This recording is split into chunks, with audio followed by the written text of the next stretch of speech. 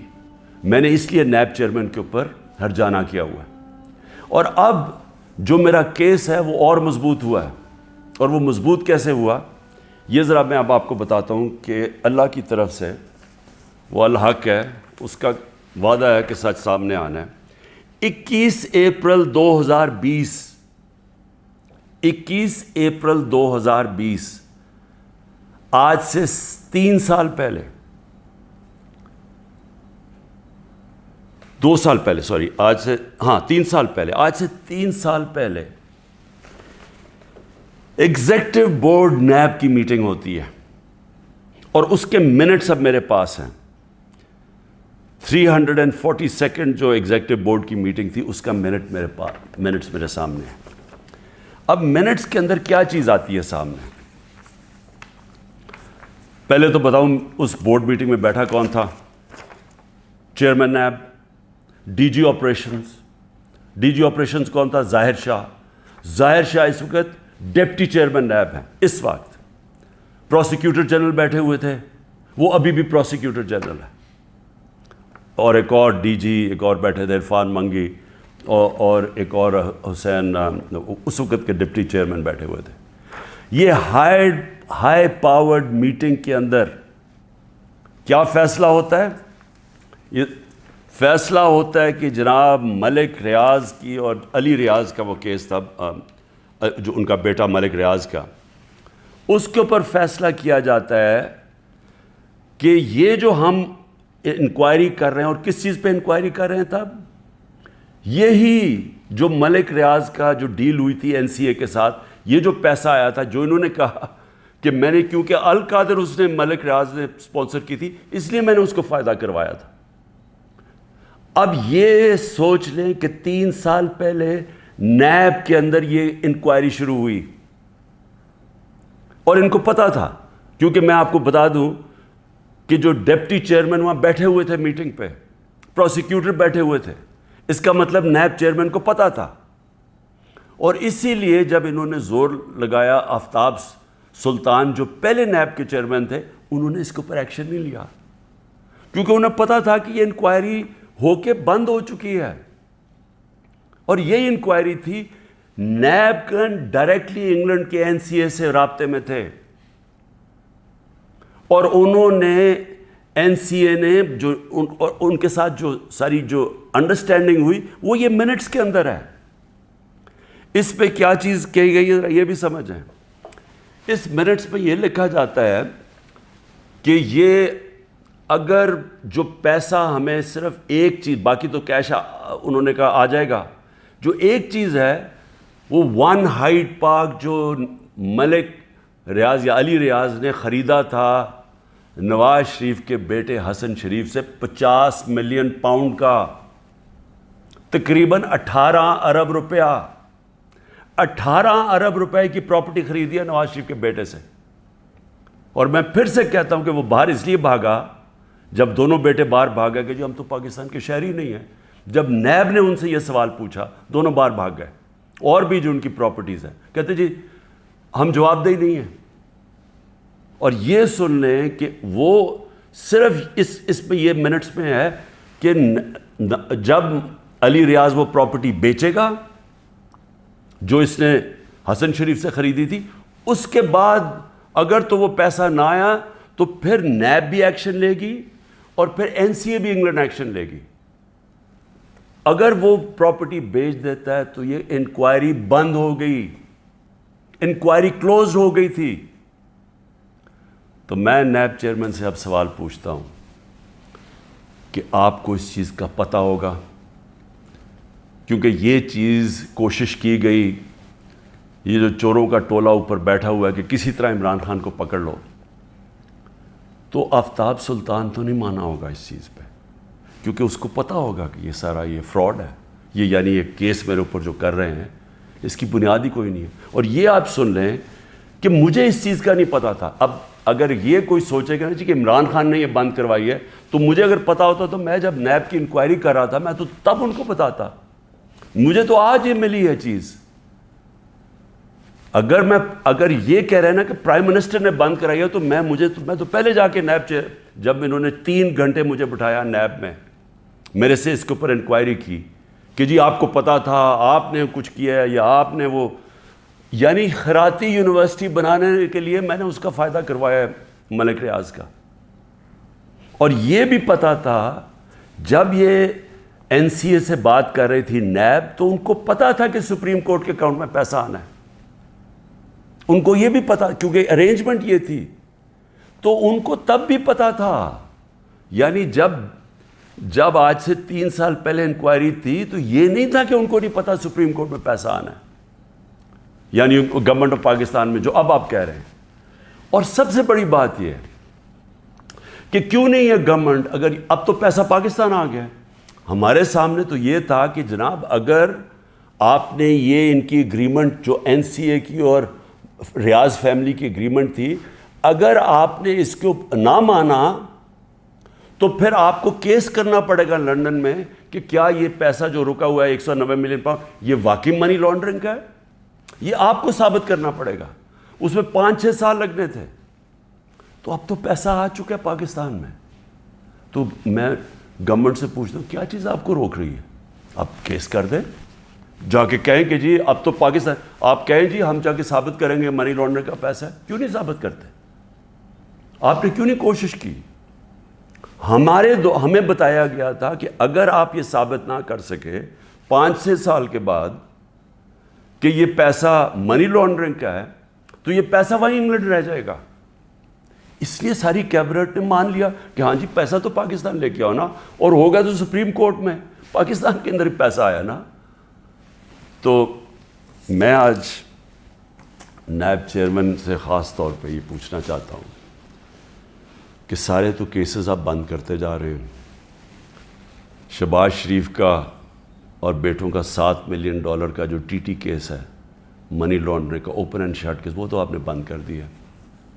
اور آپ کو جو کلو انکوائری بند ہو چکی تھی، آپ کے ساتھ وہ لوگ بیٹھے ہوئے ہیں اس وقت جو وہ اس میٹنگ میں بیٹھے تھے جب یہ انکوائری بند ہوئی ہے. تو آپ کا ضمیر کو کوئی تکلیف نہیں ہوئی کہ ایک آدمی جو بے قصور ہے اس کو آپ نے ساری دنیا میں ذلیل کروایا جھوٹا کیس بنا کے، جب آپ کو فیکٹس پتہ ہونے چاہیے تھے؟ کیونکہ یہ تو نیب کے ریکارڈ میں، یہ مجھے کدھر سے ملا ہے، یہ تو آپ کے ریکارڈز میں تھا. تو انشاءاللہ اللہ الحق ہے، انصاف کا خدا ہے، مالک یوم الدین ہے. یہ کیس تو میں کروں گا پوری طرح. اور میں یہ بھی آپ کو بتا دوں کہ میں آج اللہ کا شکر ادا کرتا ہوں، ساری قوم کو یہ کہنا چاہتا ہوں کہ 3.5 سال میں اقتدار میں تھا. ان کو کون سے 2 کیس میرے اوپر کرپشن کے ملے ہیں؟ ایک ملا یہ کہ میں نے ایک خیراتی یونیورسٹی بنائی اس کو فائدہ پہنچا کے، یہ جو سارا کیس آپ کے سامنے رکھا ہے، اور دوسرا کیس ہے توشہ خانہ کا۔ میں یہ چاہتا ہوں کہ یہ توشہ خانہ کا، میں آپ سب کے سامنے کہتا ہوں، یہ ثابت ہوگا کہ ساری چیزیں میں نے قانون کے بیچ میں کی، لیکن میں یہ بھی کہتا ہوں کہ اگر آپ نے توشہ خانہ کھول ہی دیا ہے تو ساروں کی اب چیزیں نکالیں جو لوٹ مار ہوئی ہے توشہ خانہ میں، اور اس میں پتہ چلے گا نواز شریف، آصف زرداری، ان دونوں کی آپ کی چیزیں سامنے آئیں گی، اور وہ بھی پوچھ لیں کہ جو باقی جن کو چیزیں ملی ہیں وہ بھی انکوائر کریں، آرمی چیف کا پتہ چلوائیں کہ 6 سال جنرل باجوہ تھے ان کو کتنے پریزنٹ ملے ہیں، اور ہم سب جانتے ہیں کہ وہ ان کو ہم سب سے زیادہ پریزنٹس ملے ہیں، وہ بھی سارے ڈکلیئر کروائیں، اور پتہ چلوائیں کہ 4 گاڑیاں 5 گاڑیاں نکلی توشہ خانہ سے، 3 زرداری مہنگی ترین گاڑیاں ہیں، BMW 2، لیکسس وہ سب سے مہنگی اور سب بلٹ پروف دگنی قیمت کی، نواز شریف مرسیڈیز مہنگی ترین گاڑی 6.5 لاکھ میں لیتا ہے، پہلے تو تھا ہی غلط، 6.5 لاکھ میں 42 لاکھ سارا دکھاتا ہے مرسیڈیز کا، اور اس کے اوپر کوئی انکوائری نہیں۔ اور مریم اس کو جو BMW ملتی ہے وہ توشہ خانہ میں نہیں دیتی نہیں ہے، سیدھی چوری ہے۔ تو نائب چیئرمین صاحب کو یہ چیزیں تو نہیں نظر آ رہی، کیونکہ مجھے لگتا ہے آپ کو بلایا ہوا ہے ایک مقصد کے لیے کہ کس طرح PTI کو توڑنا ہے۔ آپ کا مقصد کرپشن ختم کرنا نہیں ہے، آپ کا مقصد ہی کچھ اور ہے، اور مجھے یہ بھی افسوس سے کہنا پڑتا ہے کہ سارے اداروں کو اس طرف لگا دیا ہے، سارے اداروں کو جان کے لگایا ہوا ہے ایک پارٹی کو توڑنے کے لیے اور عمران خان کو ڈسکوالیفائی کرنے کے لیے یا جیل میں ڈالنے کے لیے، وہ نہیں جو ان کا اصل کام ہے۔ ملک میں دہشت گردی بڑھ رہی ہے، KP کے اندر ایک سال میں 600 کیس ہو چکے، 636 کیس دہشت گردی کے ہو چکے ہیں۔ ایجنسیز کا کیا کام ہے؟ کیا ان کا یہ کام نہیں ہے کہ یہ پری ایمپٹ کرتے ہیں؟ ان کا کام صرف یہ ہے کہ جدھر تحریک انصاف ہے ان کو بس جیلوں میں ڈالو، ان کو پکڑو، ان کو گھر توڑو، پولیس کو استعمال کر رہے ہیں گھر توڑنے کے اوپر، ان کے گھر توڑو، ان کی بزنسز بند کرو، جدھر بھی ہیں کہ کسی نہ کسی طرح جو ملک کی سب سے بڑی جماعت ہے اس کو ختم کیا جائے۔ میں پھر سے اللہ کا شکر ادا کرتا ہوں، سچ کا خدا ہے کہ یہ جو منٹ سامنے آئے ہیں یہ القادر کے اوپر، یہ جو القادر کا کیس سارا ہے، میں شکر ادا کرتا ہوں کہ ساری قوم کے سامنے ایکسپوز ہو گیا۔ پاکستان زندہ باد۔